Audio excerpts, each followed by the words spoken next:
এই হিন্দুস্তানের ভিতরে ডক্টর শিব শক্তি মহারাজ নামে একজন দেবতা ছিল। দেবতা বলতে পুরোহিত ছিল।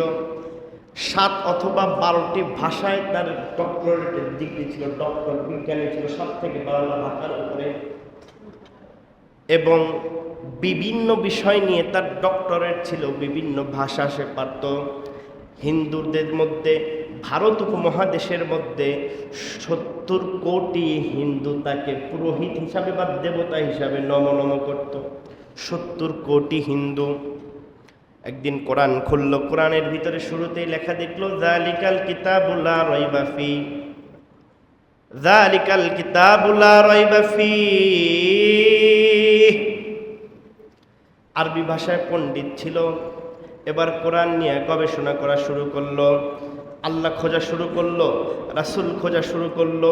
এক পর্যায়ে দেখলো পৃথিবীর কোনো ধর্ম সত্য নয়, একমাত্র আল্লাহর কাছে মনোনীত দিন এবং ধর্ম হলো ইসলাম এবং আল্লাহ সত্য। কথা বলেন ঠিক কিনা?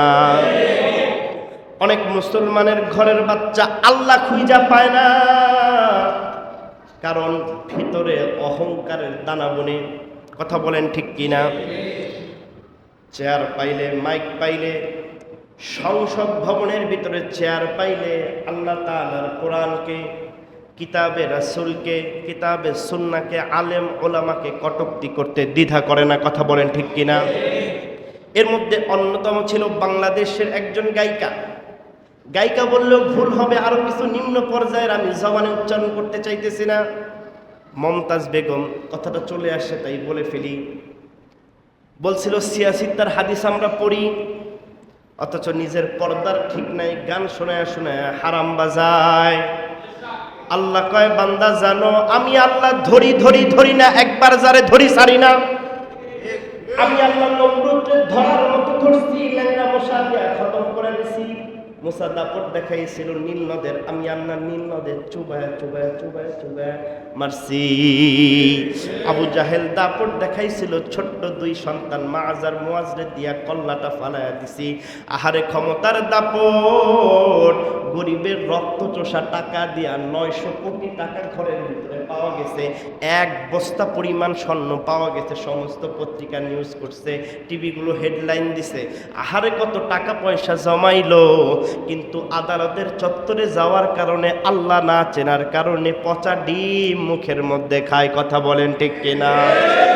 এজন্য যুবক চিন্তা করেন, খুব ভালো করে বোঝেন, ডক্টর শিব শক্তি মহারাজ হিন্দুর ঘরের হিন্দু, মহাপণ্ডিত, জ্ঞানী, টাকা পয়সা, ধন সম্পদ, সম্মান ইজ্জতের কোনো অভাব নাই, কিন্তু একজনের পরিচয় জানতো না, আল্লাহ চিনতো না। এবার যখন আল্লাহ চিনতে চাইছে, আল্লাহ চিনে ফেলছে, কিন্তু কেমনে মুসলমান হবে? হিন্দুরা তো খুন করে ফেলবে। রাতের বেলায় গুনগুন গুনগুন করে পড়ালেখার ঘরে পড়ালেখা করতে করতে টেবিলের উপরে ঘুমায় গেছে। আল্লাহ যেহেতু চিনতে চাইছে, হেদায়েতের মালা রশিটা গলার মধ্যে পড়তে চাইছে। সরকার দো আলম মুহাম্মাদুর রাসূলুল্লাহ ডক্টর শিব শক্তি মহারাজের স্বপ্নের মধ্যে আইসা ডাক দিয়া বলে, এই ডক্টর শিব শক্তি মহারাজ, আর কি ভাবতেছো, আর কি ভাবতেছো? তাড়াতাড়ি জবানটা চালায়া পড়ো, লা ইলাহা ইল্লাল্লাহু মুহাম্মাদুর রাসূলুল্লাহ। হঠাৎ করে ঘুম ভেঙে গেছে, পুরো ঘর ভরা ঘ্রাণে মৌ মৌ করতেছে। এবার মুসলমান হয়ে গেছে, এখন তো আর কিছু করার নাই, এবার বালি থেকে পালাইতে হবে। স্ত্রী জানলে খবর সয়লাভ হয়ে যাবে, হিন্দুরা জবাই করে ফেলবে। এরশাদ শিকদারের আমলে উনি বাংলাদেশে আসছিল, নাম পরবর্তীতে ইসলামুল হক নাম রাখছিল। ঘরের থেকে বের হইছে, বের হয়ে দেখে তার বিবিও দরজার সামনে দাঁড়ায়া ফুফায়া ফুফায়া কান্না করতেছে। ইসলামুল হক ডাক্তার শিব শক্তি মহারাজ ডাক দিয়া বলে, বিবি এত গভীর রাতে কেন ঘরের বাইরে দাঁড়ায় কান্না করতেছো?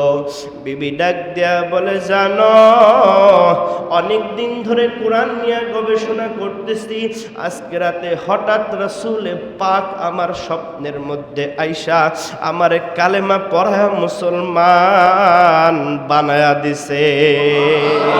এবার দুই স্বামী স্ত্রী মেয়ের চিন্তা করলো আমাদের মেয়েকেও যে দিনের দাওয়াতটা দেই।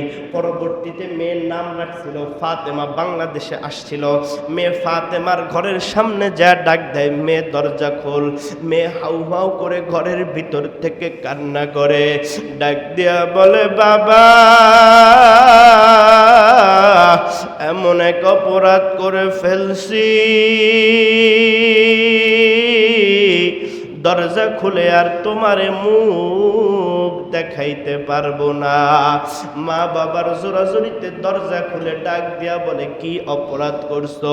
ডাক দিয়া বলে বাবা তুমি না কোরআন নিয়ে রিসার্চ করতেছিলা, তোমার রিসার্চের কাগজগুলো আমি তোমার মেয়ে তোমার পাঠাগারে যা পড়ছি, পরে মনে হইল আমার আল্লাহ এক, আমি কালেমা পড়ব মনে মনে নিয়ত করে রাতের বেলা ঘুমাইছি।